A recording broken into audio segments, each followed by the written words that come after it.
Igni kendo nyako Ramogi ajwang'ero kama na inyako medo bedo kodwa e twak maromo kuongo kinyi makawuono kama watwak otudore kod jiwo pith mar yien e Kenya ma otudore kod okang' mabende jo Kenya duto kori jiwo mar mondo mi owuog oko opidh yien kalore ni yien kopidhi to konyo e ber alwora kendo kelo ber mopogore opogore. Rose nyisa kae ni yien kipidho kipidho kata olemo moro kanyo, olemogo nyalo konyi mar mondo mi icham. Kipidho kata bao, inyalo tong'o mar mondo mi idhi usi. Entiere kod ber mopogore opogore. Mak mana ni kitong'o yien achiel to nego be ni i-replace kata ipidho moko ariyo kata adek moro. Mar mondo mi kata kitong'o achiel to moko bende pod nitiere manyalo dhi mbele kod adongo yo makare. Nyako Ramogi ajwang' bende kamoro amora mitudri kodwa, inyalo ng'isowa ponono ber misebedo kineno e kinde mipidho yien e pacho kae. Med tudri kodwa kokale namba mar ote machuok 236000. Mbui marwa mar Facebook pod wantiere kacha live Ramogi TV, YouTube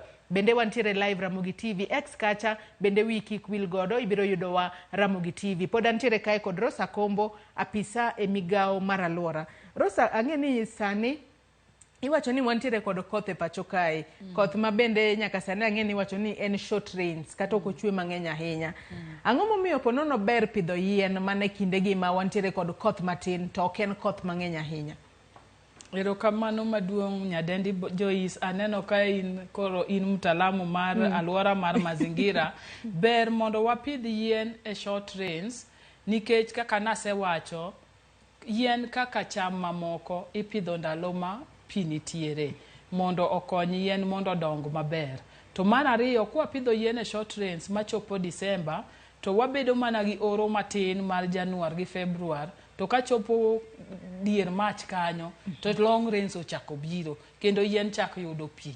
Koro kachopo yien ka chalo kaka nyathi, kimiye chiemo kapod otin to dongo piyo. Koro obiro yombo, obiro bedo ma resilient, obiro bedo koro motegno, makata koro koyud pi to nyalo manyo kende roots ge koro se dongo. Koro kwa pidho yien e short rains ma waluongo ni Eastern regime, to kachopo long rains to yien ni kendo chako yudo pi, to koro growth mare dhi very fast. Nikech sani wawacho ni wa emphasize on tree growing, not tree planting. Nwa pidha yien to wawe kanyo. Pogruok nitiere kanye, tree growing gi tree planting?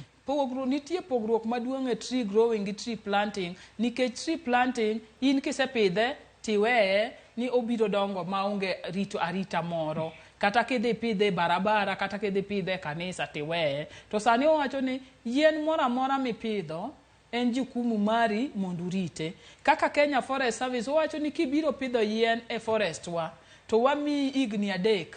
Wa agree kodi chuth ni igni adek waluongo na adopt a forest framework.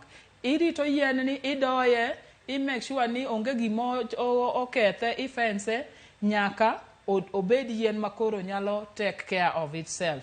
Koro mano miyo yien dongo piyo. To wawacho ni ka watimo kamano kata mane mierwa, mana kaka dwaol ne maua pi, mana kaka dwaol ne kata mana gige wa mwapidho ti kata nyanya, e kaka wambe wanyalo miyo yien ti pi matin, mondo en be odog piyo, mondo faida mane wawacho gi wayudi. Koro tree growing and very important, gima wa emphasize sani, ni kipidho yien, ka idwa pidho yien kama nitiere gi kama oyugno, beti ka in gi uwezo pur, nikech kipuro mipidho yien to biro dongo mabeyo kendo piyo piyo moloyo kidhi bole e bungu kuno. To koro wawacho ni yien be nigi utaalamu. Kidwa pidho yien large scale, kik itime atima gi rieko ni owuon. Nitiere jok expert mosomo pidho yien, science mar pidho yien. Ko tudri for Kenya Forest Service, tudri for Kefri, tudri gi jonema mondo wami advice. Ng'ato nyalo bedo ni penjore ni advice makamagi. Ichiwo gi nono kosepo nono nitiere pesa moro mibiro chulo? Advice mar office serikal ichiwo nono te.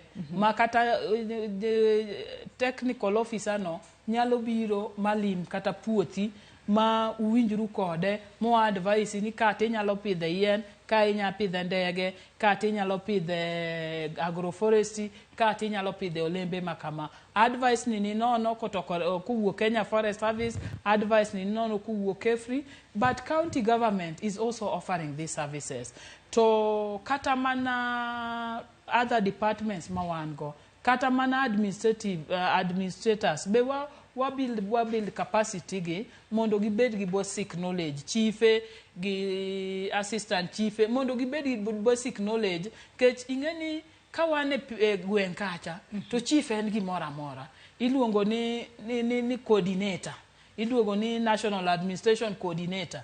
Ng'ata dhire ni chief adwa pidho yien atim nang'o. Koro watemo ni mondo wabuild capacity mar chief, wabuild capacity mar officers magwa, wabuild capacity mag NGOs mwatiyo godo maka koro jopiny odhirgi to gimigi mawaidha makare. Dana mane village cha moro konya dhi nyaka ka county to nikech jogi omi utalamu wamiyo gi koro ginyalo yudo information makare. To maduong' moloyo ni kidwa pidho yien e large scale to ine afisa mar forest mondo advise kik ipidh yien madhi tuo, kik ipidh yien at the wrong time, kik ipidh yien ma odiyore ahinya nikech yien bedo ywago beche.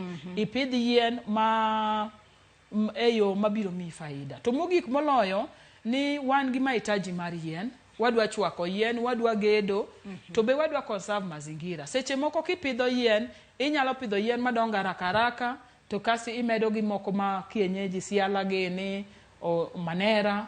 Koro kata ka wang' chieng' igolo madongo piyo ka, to manera pod odong' mi kivuli, manera pod odong' rito environment. Erokamano. Nyaka sani wanyalo wacho ni chenro mabende sirikal obiro godo kae mar pidho yiende. En chenro mabende